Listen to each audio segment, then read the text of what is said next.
कृष्णाय वासुदेवाय देवकी नंदनाय च नंदगोपकुमाराय गोविंदाय नमो नमः। वंदे अहं श्रीगुरो श्रीयुतपदकमलं श्रीगुरून् वैष्णवांश्च श्रीरूपं साग्रजातं सहगण रघुनाथान्वितं तं सजीवं साद्वैतं सावधूतं परिजनसहितं कृष्णचैतन्यदेवं श्रीराधाकृष्णपादान् सहगण ललिता श्रीविशाखान्वितांश्च। नमो ॐ विष्णुपादाय कृष्णप्रेष्ठाय भूतले श्रीमते भक्तिवेदान्त स्वामिनिति नामिने। नमस्ते सारस्वते देवे गौरवाणी प्रचारिणे निर्विशेष शून्यवादी पाश्चात्यदेशतारिणे। जय श्री कृष्ण चैतन्य प्रभु नित्यानंद श्री अद्वैत गदाधर श्रीवासादि श्री गौर भक्तबिंद। हरे कृष्णा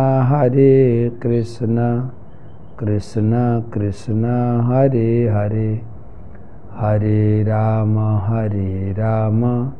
राम राम हरे हरे।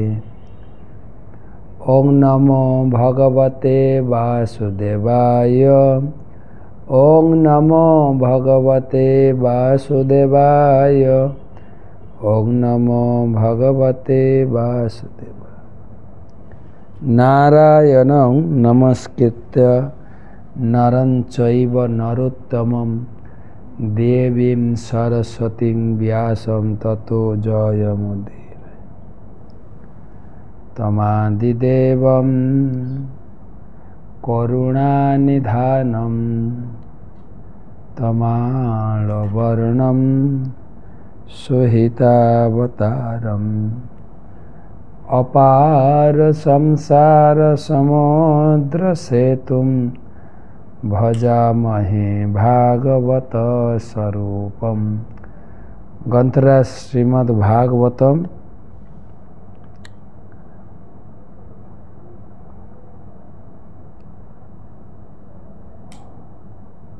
चतुर्थ स्कंधेर षड्विंशति अध्यायेर आजकेर आलोचना सप्तम श्लोक थेके। आलोचना प्रसंग पुरंजनेर मृगयागमन एवं तार महिषीर क्रोध। सेई प्रसंगे 867तम क्लासे उपस्थित समस्त भक्तमंडली ममतामयी मातृमंडली सकल के जानाई आंतरिक प्रीति शुभेच्छा अभिनंदन। गुरुपाद पद में आत्मनिवेदन करे तार अहेतुकी कृपा आशीर्वाद प्रार्थना करी। नमो ओं विष्णुपादाय कृष्ण प्रेष्ठाय भूतले श्रीमते जयपताका स्वामिनिति नामिने। नमो आचार्यपादाय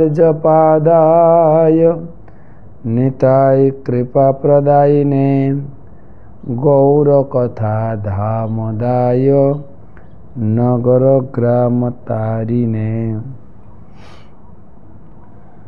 भागवत महत्व उक्तं भागवतं नित्यं कृतं च चिंतनम तुलसी पसनं चैव धेनुनां सेवनं समम। भागवत पाठ, नित्य भागवत पाठ श्रीहरिर ध्यानेर समान। तुलसी वृक्षे जल सिंचन बा गो सेवार फल लाभ हये थाके। आलोचना शुरू करছি सप्तम श्लोक থেকে।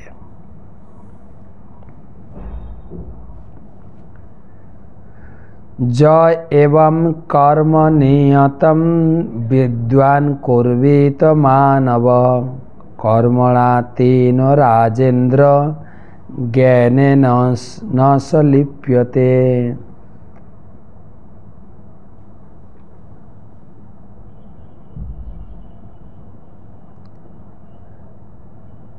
ज एवं कर्म नियतं विद्वान् कुर्वीत मानवः कर्मणा तेन राजेन्द्र ज्ञानेन न स लिप्यते।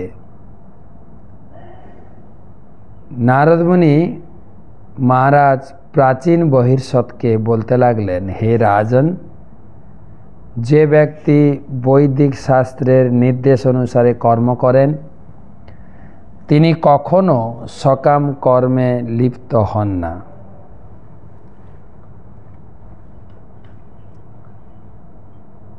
তো আমাদের কাহিনী চলছে প্রাচীন বহির্সৎ কর্মকাণ্ড করে প্রচুর পরিমাণে পশুবৎ বা পশু বলি দিচ্ছিলেন। তো সেটাই নারদ মুনি বন্ধ করতে চাইছেন।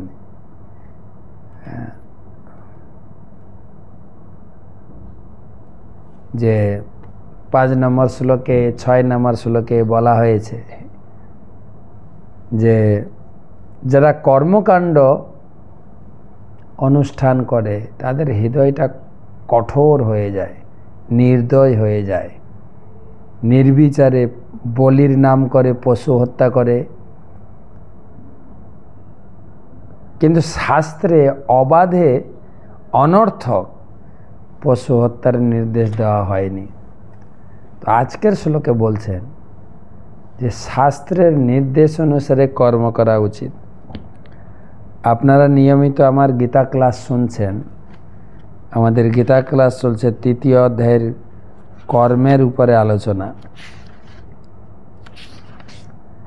অর্জুন আমাদের সকলের জন্য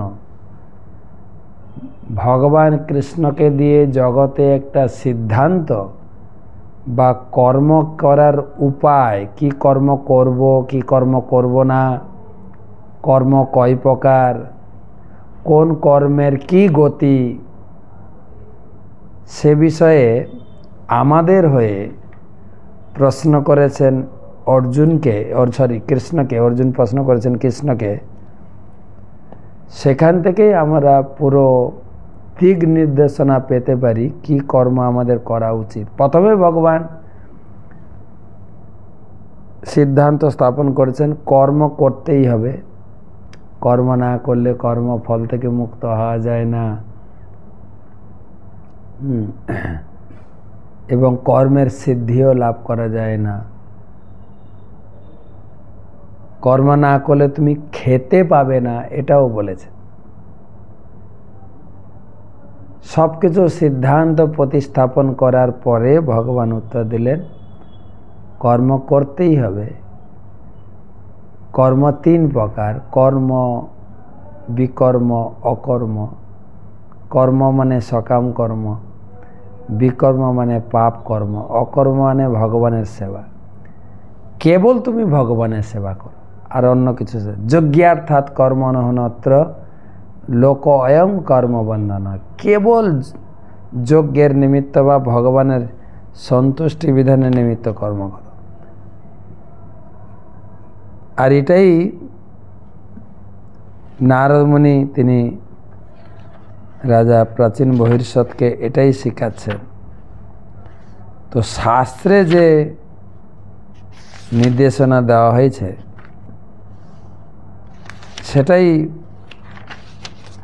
সেটাই হচ্ছে কর্ম।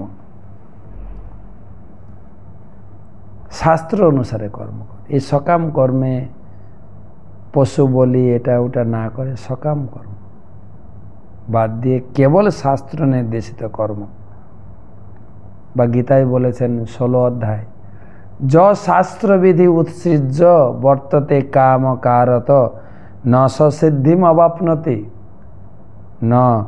ন সুখম ন পরাম গতি।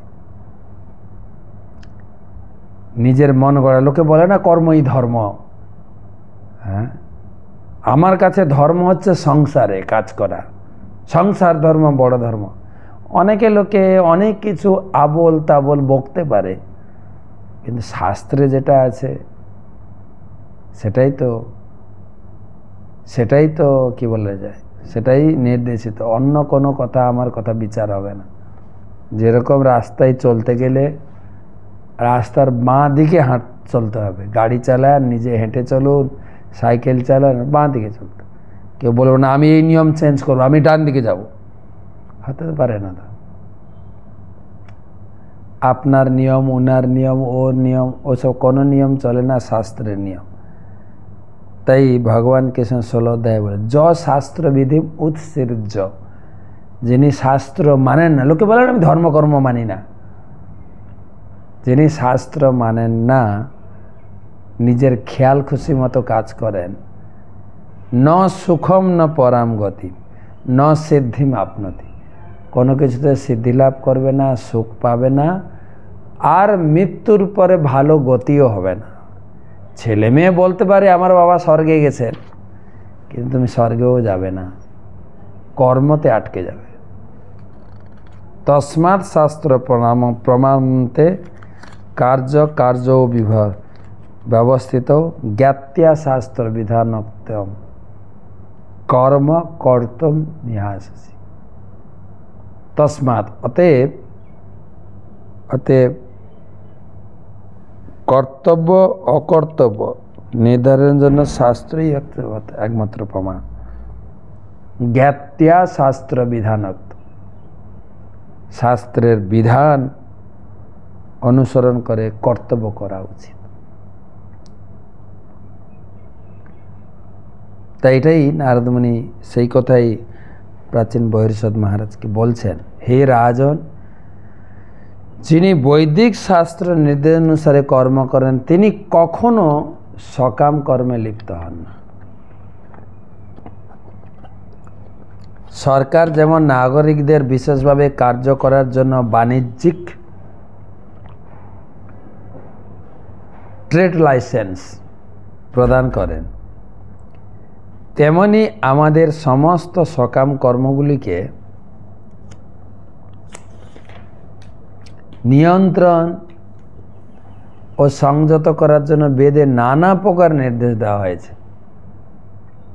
কিরকম সুন্দর করে বোঝা যায়, ট্রেড লাইসেন্স, শাস্ত্রের ট্রেড লাইসেন্স।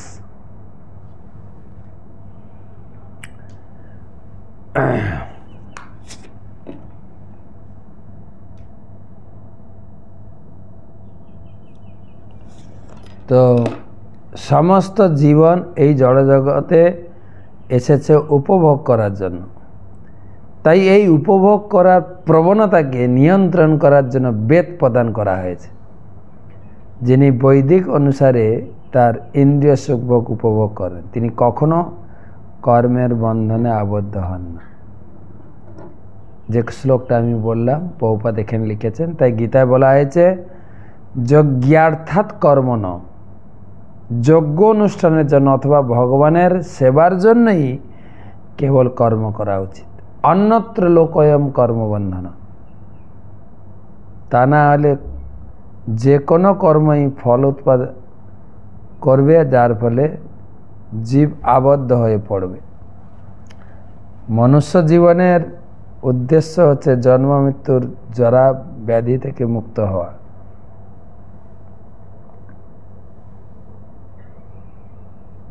তাই নির্দেশ দেওয়া হয়েছে যিনি যেন বৈদিক বিধিনিষেধ অনুসারে এমনভাবে কর্ম করেন যাতে তার জীবনে ইন্দ্রিয় সুখ ভোগের জন্য সমস্ত বাসনা চরিতার্থ করতে পারে, সেই সঙ্গে ধীরে ধীরে মুক্তি লাভ করতে পারেন। মুক্ত হতে পারে।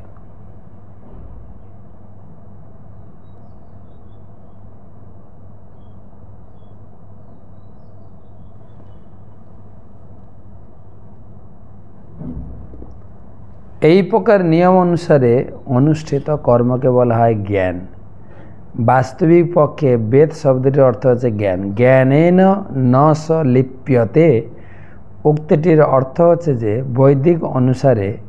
বৈদিক নিয়ম অনুসারে অনুসরণ করার ফলে মানুষ সকাম কর্মের বন্ধনে আবদ্ধ হন। বারে বারে একটা কথা বলা যাচ্ছে, বন্ধনে আমরা আটকে যাই। বন্ধন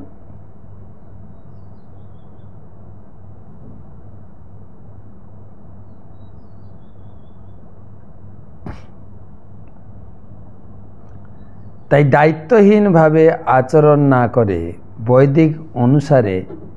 বৈদিক নির্দেশ অনুসারে কর্ম করার সকলকে উপদেশ দেওয়া হয়েছে। রাষ্ট্রের কোনো ব্যক্তি যখন সরকারের আইন এবং অনুমোদন অনুসারে কর্ম করে তখন তাকে অপরাধমূলক কর্মে জড়িয়ে পড়ে না। মানুষের তৈরি আইন অবশ্য সর্বদাই ত্রুটিপূর্ণ, কারণ মানুষের ভ্রম, প্রমাদ, করণাপাটব, বিপ্রলিপ্সা রয়েছে, প্রবণতা রয়েছে। কিন্তু বৈদিক নির্দেশগুলি তেমন নয়, কারণ সেগুলি এই 4টি ত্রুটিমুক্ত। যার জন্য দেখা যায় না, এক একটা আইন বা রেজুলেশন পাস হয়, আবার চেঞ্জও হয়, অনেক নিয়ম চেঞ্জ, কেননা সেগুলো ত্রুটিপূর্ণ এবং এক একজনের বিচারে লেখা হয়েছে। কিন্তু বৈদিক নির্দেশ একদম ফিক্সড, কেউ পরিবর্তন করতে পারে না। বেদে যা লেখা আছে, গীতা ভাগবত মে যা লেখা আছে, ভগবান বলছেন আমি গীতার জ্ঞান দিয়েছি কোটি কোটি বছর আগে সূর্যদেবকে, তা এখনো চলছে।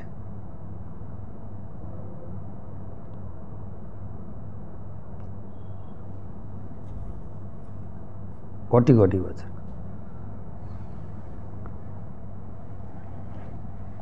আর শুধু না, কমপক্ষে 5000 বছর আগে অর্জুনকে দিয়েছিলেন। আমাদের শিক্ষায় তো কত পরিবর্তন হয়েছে।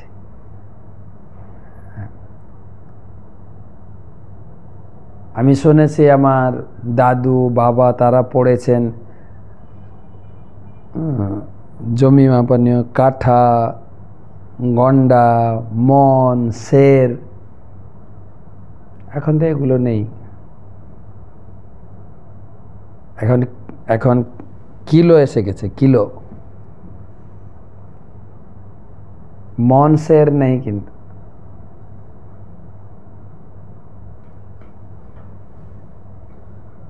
তারপরে একে চন্দ্র, দুয়ে পক্ষ, তিনে নেত্র আমরা পড়েছি।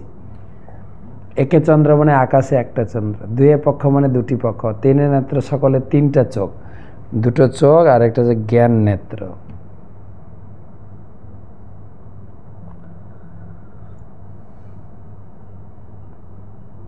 এখনকার দিনে কি এসছে 1 2 3, যার কোনো অর্থই নেই। তো শিক্ষার কত পরিবর্তন হচ্ছে, কিন্তু যেহেতু গীতা ভাগবতম অপৌরুষেয়, সেই লাইসেন্স বা সেই নীতির কোনো পরিবর্তন হয় না।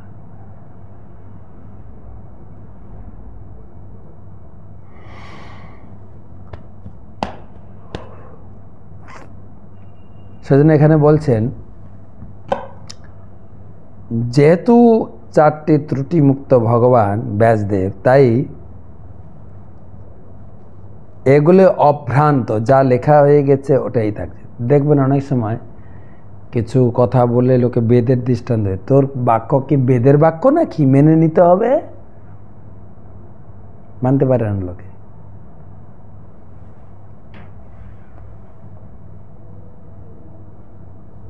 তাই এই জ্ঞান সম্পূর্ণরূপে অভ্রান্ত, কারণ তা পরম্পরা ধারায় সরাসরিভাবে ভগবানের কাছ থেকে প্রাপ্ত। শ্রীমদ্ ভাগবতে বলা হয়েছে, তেনে ব্রহ্ম হৃদয় আদি কবয়ে, এই ব্রহ্মাণ্ডের প্রথম সৃষ্ট জীব হচ্ছেন ব্রহ্মা। তার আরেকটি নাম হচ্ছে আদিকবি। তার হৃদয়ে শ্রীকৃষ্ণ তার উপদেশ প্রদান করেছিলেন। স্বয়ং ভগবান শ্রীকৃষ্ণের কাছ থেকে এই বৈদিক জ্ঞান উপদেশ প্রাপ্ত হওয়ার পর ব্রহ্মা পরম্পরা ধারায় নারদকে এই জ্ঞান দান করেছেন এবং নারদ তা ব্যাসদেবকে প্রদান করেছিলেন। এভাবে বৈদিক জ্ঞান সম্পূর্ণভাবে নিখুঁত। আমরা যদি বৈদিক জ্ঞান অনুসারে আচরণ করি তাহলে পাপ কর্মের কোনো প্রশ্ন ওঠে না।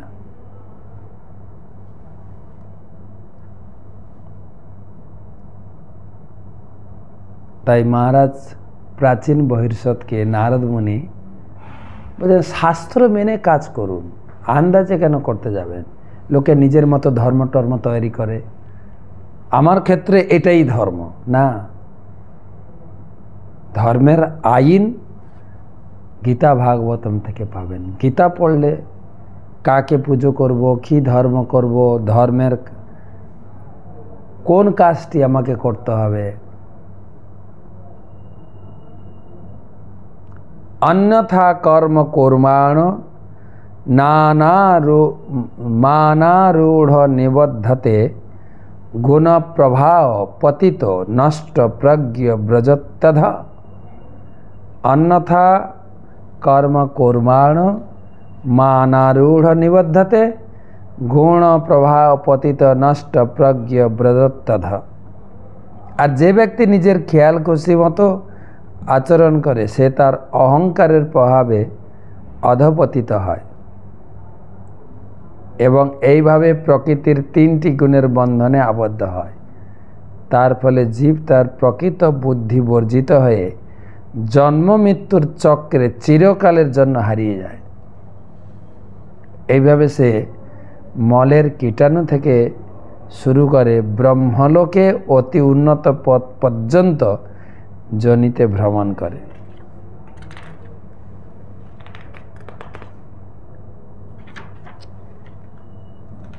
কত কঠিন কথা বলছেন, আমাদের শুনতে হয়তো খারাপ লাগতে পারে। নারদ মুনি বলছেন, যিনি খেয়াল খুশি মতো, আমি মনে করি এটাই আমার ধর্ম, খেয়াল খুশি এবং নিজের মতো করে আমি একটা ধর্ম বানাবো বা কর্ম করে চলবো এবং বড় বড় অহংকার করে বলবো ওইসব ধর্ম কর্ম বেদকেদ মানি না, যেটাই মানুষের সেবা ওটাই ধর্ম। এ গলাবাজি করে লোকের কিছু সম্মান আপনি পেতে পারেন, কিন্তু শাস্ত্র আপনাকে ছাড়বে না। সে তার অহংকারের প্রভাবে পতিত হবে এবং প্রকৃতির তিনটি গুণের দ্বারা আবদ্ধ হবে। তার ফলে প্রকৃত বুদ্ধি বর্জিত হয়ে জন্ম মৃত্যুর চক্রে চিরকালের জন্য হারিয়ে যাবে। এইভাবে সে মলের কীটাণু থেকে শুরু করে ব্রহ্মলোকে উন্নত পথ পর্যন্ত ভ্রমণ করে। 84 লক্ষ জলযানব লক্ষানি,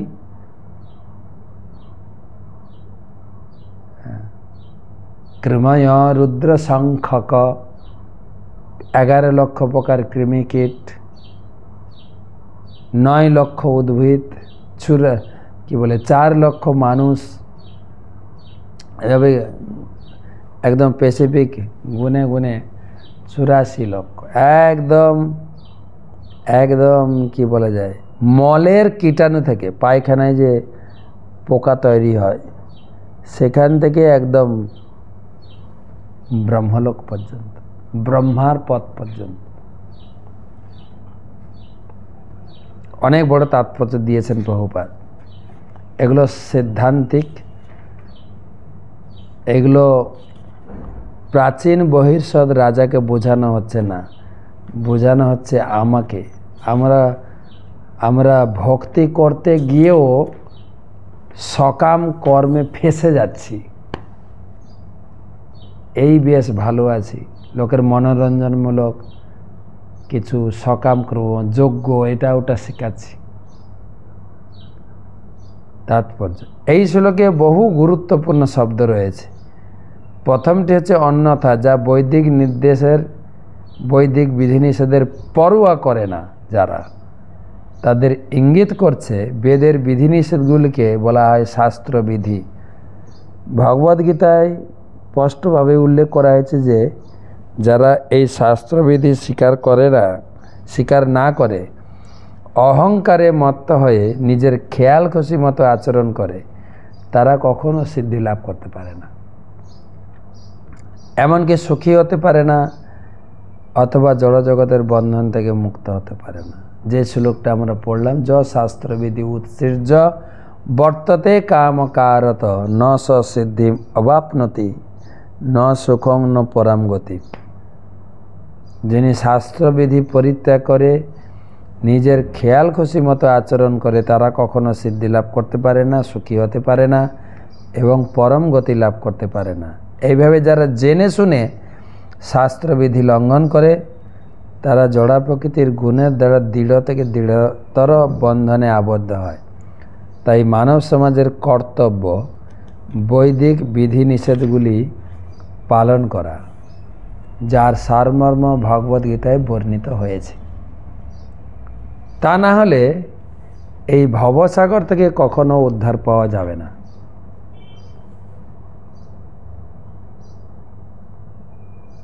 মূর্খ মানুষেরা জানে না যে আত্মা 84 লক্ষ যোনিতে ভ্রমণ করছে।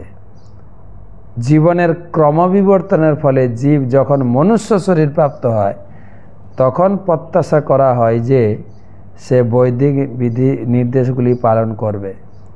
শ্রী চৈতন্য মহাপ্রভু বলেছেন যে অনাদিকাল ধরে জীব ভগবানের বিরুদ্ধে বিদ্রোহ করার আসরিক প্রবৃত্তির জন্য জড়জগতে ত্রিতাপ দুঃখ ভোগ করছে। শ্রীকৃষ্ণ সেই কথা প্রতিপন্ন করে ভগবদ্গীতায় বলেছেন, মাময়ী বংশ জীবলোকে জীবভূত সনাতন মনষষ্ঠ ইন্দ্রিয়াণি প্রকৃতিস্থানি কর্ষতি।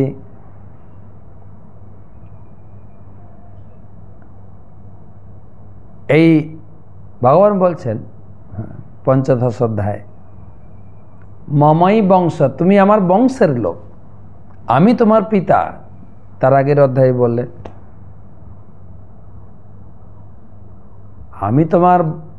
তুমি আমার বংশের লোক, আমি তোমার পিতা। তোমার এই জগতে বেঁচে থাকার জন্য এত সংগ্রাম করতে হবে কেন? কে যদি অনেক সময় হয় না, কারোর ছেলে নেই, মেয়ে নেই, সে স্বেচ্ছায় কাউকে মেয়ে বলে স্বীকার করে, তুমি আমার মেয়ে, ধর্ম মেয়ে, আমি তোমার পিতা, আমি তোমার বাবা মা। সে স্বেচ্ছায় দায়িত্ব গ্রহণ করে যে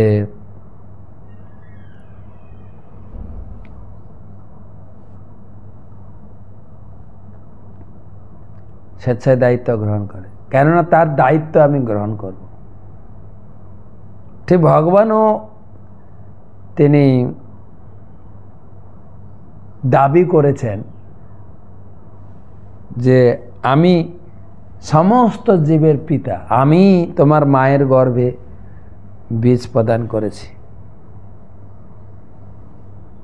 বীর্য প্রদান করেছি, তার ফলে তুমি জন্মগ্রহণ করেছ। কিন্তু যেহেতু তুমি আমাকে মানছ না পিতা বলে, মন ষষ্ঠ ইন্দ্রিয়াণি প্রকৃতি স্থানী কর্ষতি, তাই তোমাকে পঞ্চ ইন্দ্রিয় এবং মন, 6 ইন্দ্রিয় দিয়ে তোমাকে সংগ্রাম করে জগতে বেঁচে থাকার জন্য ইনকাম করতে হচ্ছে। আমরা যতই ভগবানকে ভুলে যাচ্ছি, ততই আমাদের জীবন সংগ্রামময়, কঠিন হয়ে উঠছে। আর এখন হয়ে গেছে ছোট সংসার, নিউক্লিয়ার ফ্যামিলি ইংরেজিতে বলে, জয়েন্ট ফ্যামিলি নেই। স্বামী স্ত্রী, আমার একটা বাচ্চা, 2.5 জনের সংসার, চাকরি করে ব্যবসা করেও সংসার চলছে না। আর আগেকার দিনে ছিল মিনিমাম তো 8টা 10টা বাচ্চা, নিয়ে চলতেন, একটা গ্রুপ নিয়ে চলতেন, যেখানে যেতেন ভগবানকে ভক্তি করতেন, ভগবানের উপর নির্ভর করতেন, তারা তো ভালোভাবে সংসার কাটিয়েছে।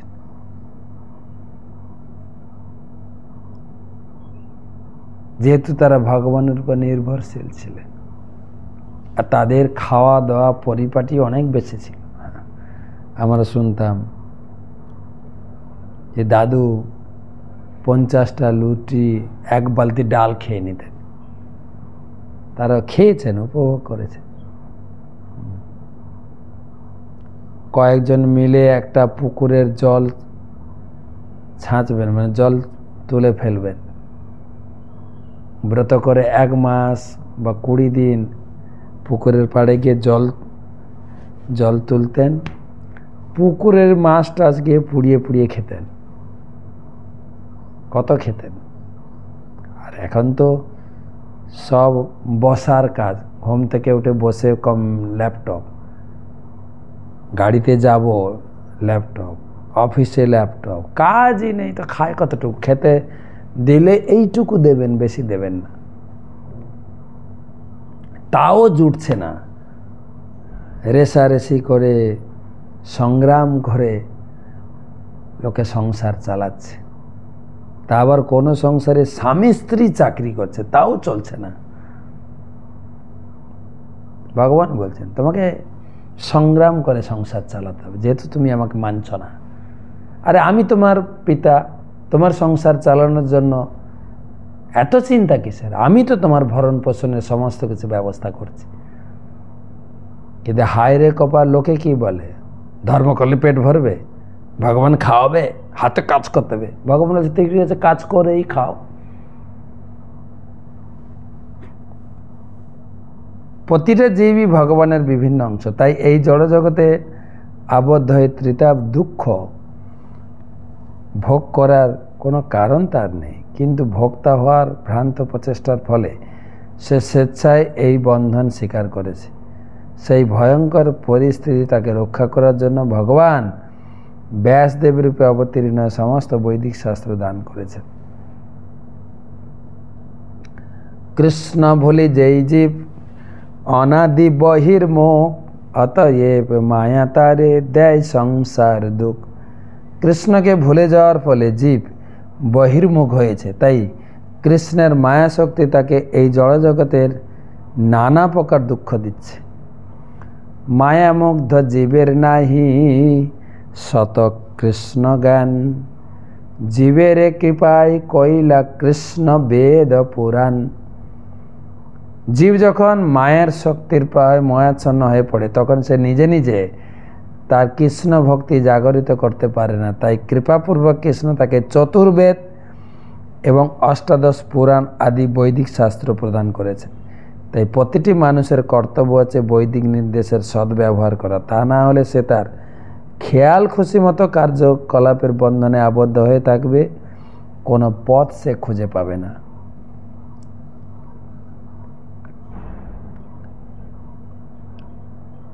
এই শ্লোকে মানারূঢ় শব্দটি অত্যন্ত তাৎপর্যপূর্ণ। মস্ত বড় দার্শনিক ও বৈজ্ঞানিক হওয়ার অছিলায় সারা পৃথিবী জুড়ে মানুষেরা তাদের মানসিক স্তরে কার্য করছে। প্রথম সৃষ্ট জীব ব্রহ্মাকে দেওয়া ভগবানের নির্দেশের কোনো গুরুত্ব না দেওয়ার ফলে এই সমস্ত মানুষেরা হচ্ছে অভক্ত। হরাবভক্তস্য কুতো মহদ্গুণা মনোরথে নাশত ধাবত বহি, যস্যাস্তি ভক্তি ভগবত্ত কিঞ্চনা সর্বৈ গুণস্তত্র সমাসতেষুরা।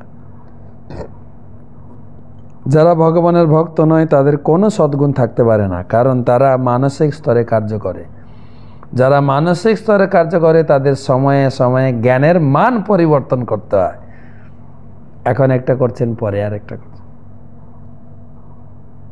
তাই আমরা দেখতে পাই যে একজন দার্শনিকের সঙ্গে অন্য দার্শনিকের মতের মিল হয় না। যেরকম ইভলিউশন থিওরি, বিবর্তনবাদ, ল্যামার্ক একটা সিদ্ধান্ত দিয়েছেন, ডারউইন আরেকটা সিদ্ধান্ত দিচ্ছেন। কারো সিদ্ধান্তের কারো মিল হয় না।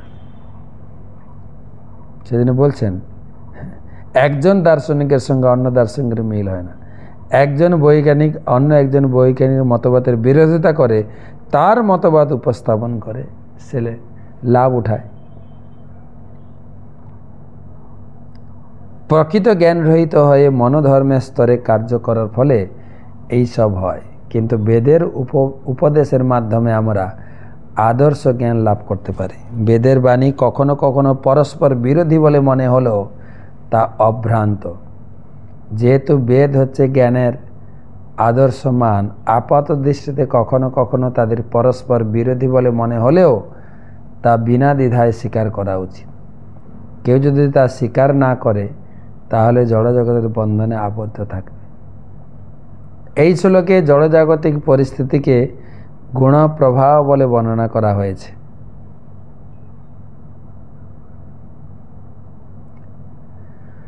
এই জড়জগৎ প্রকৃতির তিনটি গুণের প্রবাহ স্বরূপ ছিল। ভক্তিবিনোদ ঠাকুর তার একটি গানে বলেছেন, মিছে মায়ার বসে যাচ্ছ বেশে খাচ্ছ হাবুডুবু ভাই, তুমি এত দুঃখ কষ্ট ভোগ করছো কেন? কেন তুমি এখনো সংসার সমুদ্রে নিমজ্জিত হচ্ছ, এখনো জলের উপরে ভেসে উঠছ? জীব কৃষ্ণদাস এই বিশ্বাস করলে তো আর দুঃখ নাই। তুমি যদি নিজেকে কৃষ্ণের নিত্য দাস রূপে গ্রহণ করতে পারো তাহলে তুমি এই সমস্ত দুঃখ দুর্দশা থেকে মুক্ত হতে পারবে। জীব যখনই শ্রীকৃষ্ণের শরণাগত হয়ে আদর্শ জ্ঞান গ্রহণ করে, যা ভগবদ্গীতায় যথাযথ বর্ণিত হয়েছে, তখন সে জোড়া প্রকৃতির বন্ধন থেকে মুক্ত হয় এবং তখন আর সে অধঃপতিত হয়, সেই জ্ঞান হারায় না। নষ্ট প্রজ্ঞ, প্রজ্ঞ মানে হচ্ছে পূর্ণ জ্ঞান, এবং নষ্ট প্রজ্ঞ মানে হচ্ছে যার পূর্ণ জ্ঞান নেই। যার পূর্ণ জ্ঞান নেই সে কেবল মনোধর্ম প্রসূত জল্পনা কল্পনা করে। এই প্রকার মানসিক জল্পনা কল্পনার ফলে মানুষ নারকীয় অবস্থায় অধঃপতিত হতে থাকে। শাস্ত্রবিধি উল্লঙ্ঘন করলে হৃদয় কখনো নির্মল হয় না। হৃদয় যদি নির্মল না হয় তাহলে জীব প্রকৃতির তিন গুণের প্রভাবে কর্ম করে। এই সমস্ত কর্ম ভগবদ্গীতার সপ্তদশ অধ্যায় 1 থেকে 6 শ্লোকে খুব সুন্দরভাবে বিশ্লেষণ করা হয়েছে। ভগবদ্গীতার 2য় অধ্যায় 45 শ্লোকে আরও বিশ্লেষণ করা হয়েছে। ত্রৈগুণ্য বিষয়া বেদা নাস্তৈর্গুণ্য ভাবার্জুন নির্দ্বন্দ্ব নিত্য সত্যস্থ নির্যোগ ক্ষেম আত্মবান। ত্রৈগুণ্য বিষয় বেদে, বেদে সাধারণত জড়া প্রকৃতির তিনটি গুণের বিষয়ে বর্ণনা হয়েছে। হে অর্জুন, তুমি এই সমস্ত গুণের অতীত হও, সমস্ত দ্বন্দ্ব ভাব থেকে মুক্ত হও, লাভ ও সুরক্ষার সমস্ত দুশ্চিন্তা থেকে মুক্ত হও এবং আত্মায় অবস্থিত হও। সারা জগৎ ও জগৎ সমস্ত জাগতিক জ্ঞান প্রকৃতির এই তিন গুণের অন্তর্ভুক্ত। এই সমস্ত গুণগুলি অতিক্রম করা কর্তব্য। সেই নির্গুণ স্তর প্রাপ্ত হতে হলে পরমেশ্বর ভগবানের নির্দেশ পালন করা অবশ্য কর্তব্য। এইভাবে মানুষ তার জীবন সার্থক করতে পারে শাস্ত্র অনুযায়ী কর্ম।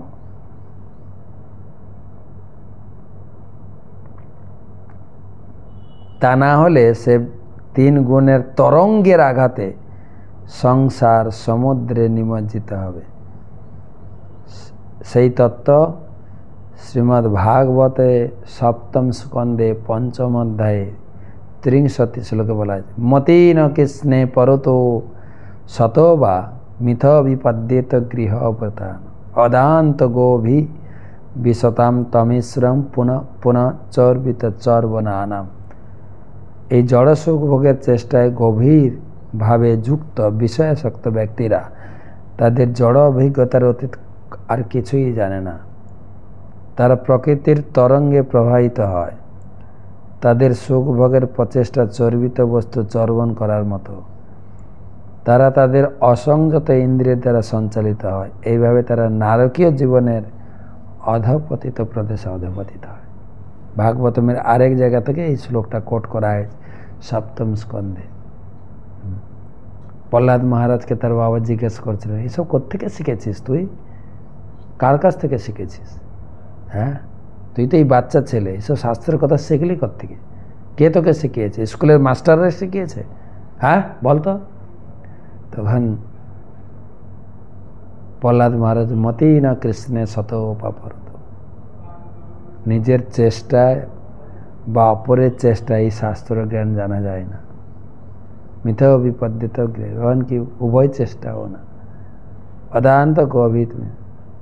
এই জড়জগতে মানুষ এর কাছে শিখছে, ওর কাছে শিখছে, এই কলেজে শিখছে, ইউনিভার্সিটি শিখছে, আর দিয়ে সে একই জিনিস করছে। আগে যারা পড়াশোনা করেনি তারাও যাই করছিল, বড় বড় পড়াশোনা করে তাই করছে, কিছু লাভ হয় নাই। বরং আরও ধর্ম ভুলে সংসারে আষ্টে পৃষ্ঠে, যেরকম ডাক্তারি পড়ছে মানুষ, কি করে মানুষের কাছ থেকে টাকা হাতাবে।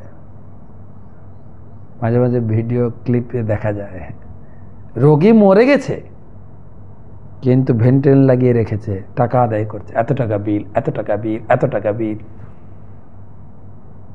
নিচ্ছে লোকে। গর্ভবতী মায়ের শিশু জন্মগ্রহণ করবে, ডাক্তারি ভয় দেখে যায়, কাটো, আমি এত টাকা খরচা করে পড়াশোনা করছি, তুমি না কাটলে আমার ইনকাম হবে কি করে, আর না কাটলে তুমিও মরবে, বাচ্চাও মরবে, বাস এমন ভয় দিচ্ছে। বাস সেবা প্রতিষ্ঠান কোথায়, কোথায় রয়েছে সেবা প্রতিষ্ঠান? শুধু টাকা নিয়ে সংসারে উপভোগ করো, যেটা আগেকার লোক ধর্ম পথে কত, চাষবাস সৎ পথে কত, এখন লোক অসৎ পথে। আর এটাই শেখানো হচ্ছে, অসৎ পথে চলো, অসৎ পথে চলো।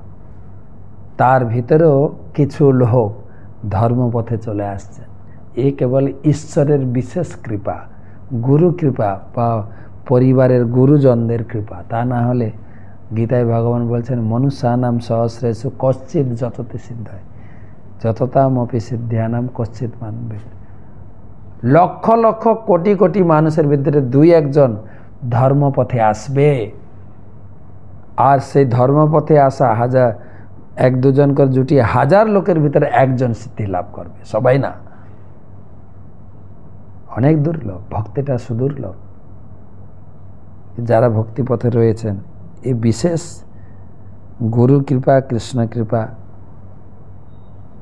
এবং পরিবারের গুরুজনদের কৃপা। তো অনেক বড় তাৎপর্য ছিল, যার জন্য আজকে দুটো শ্লোকই পড়লাম। তো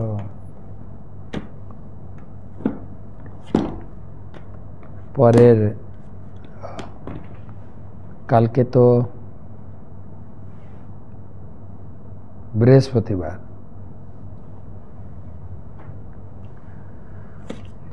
চৈতন্য সুধা মাধুরী আমরা আলোচনা করব। তারপরে আবার তার পরের দিন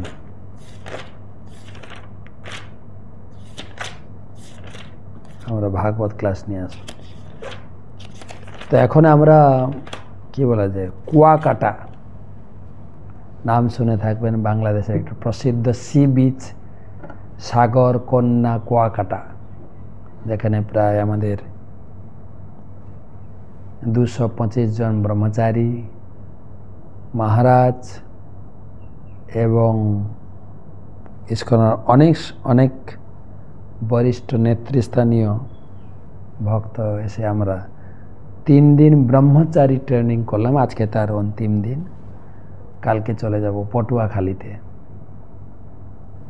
তো এখন আমি কুয়াকাটা থেকে আপনাদের ক্লাস দিচ্ছি। এখানে সেমিনার, ট্রেনিং, জপ রিট্রিট, সমুদ্র স্নান, মত বিনিময়, অনেক কিছু আমরা করলাম, ভালো লাগলো। অনেক ব্রহ্মচারী প্রায় 35 বছর আছেন, কেউ 40 বছর আছেন, কেউ 20 বছর, 25 বছর, 10 বছর, 5 বছর, বিভিন্ন ভক্তের অনুভূতি ব্যক্ত করে আমি কিভাবে 30 বছর কাটালাম, কেমন লাগছে ভক্তিতে, আমি কতটা উন্নত হচ্ছি, এগুলো মত বিনিময় করলাম। তো যাই হোক, গীতার স্কোর যারা যারা গীতা দান করেছেন অক্ষয় তৃতীয়া এবং চন্দন যাত্রা উপলক্ষে, দয়ানন্দ এন পূজারী 20টি গীতা, পি কৌশল্যা 11টি গীতা, শোভাময়ী চম্পকলতা দেবী দাস 4টি, রাজলক্ষ্মী GS 9, গীতালক্ষ্মী 16, শোভা শ্রীনিবাসন 2টি গীতা, মধু কৃষ্ণমূর্তি 20টি গীতা, বৃন্দা এস মধু 11টি গীতা, রামস্বামী 8টি গীতা, শোভা শিবকুমার 11টি গীতা, বসন্তী 11টি গীতা, কুমার এস গৌদা 4টি গীতা, নন্দিনী ভি 2টি গীতা, ভারতী বিএস 4টি গীতা, দিব্য দেশাই 4টি গীতা, জ্যোতি এস 4টি গীতা, শ্রীমতী ভাগ্যলক্ষ্মী 8টি গীতা, তেজবতী ভরদ্বাজ 20টি গীতা, পল্লবী রেড্ডি 20টি গীতা, মীনা কুমারী 4টি গীতা, বসুমতী 20টি গীতা, বালকৃষ্ণ 2টি গীতা, জয়লক্ষ্মী 11টি গীতা, গণেশ গোবিন্দ পূজারী 4টি গীতা, সুমিত্রাম্যা 8টি গীতা। এই পর্যন্ত। তো গীতাদাতাদের ধন্যবাদ, কৃতজ্ঞতা জানাই এবং আপনাদের এবং আপনাদের পরিবারের সকলের মঙ্গল কামনায় ভগবানের কাছে প্রার্থনা করি। সেই সঙ্গে প্রতি একাদশীতে আপনাদের নামে বিশেষ পূজা হবে যারা গীতাদান করছে। হরে কৃষ্ণ কৃষ্ণ কৃষ্ণ হরে হরে, হরে রাম রাম রাম হরে হরে। ভালো থাকবেন, সুরক্ষিত থাকবেন এবং সুস্থ থাকবেন, কৃষ্ণ ভাবনাময় থাকবেন। শুভরাত্রি।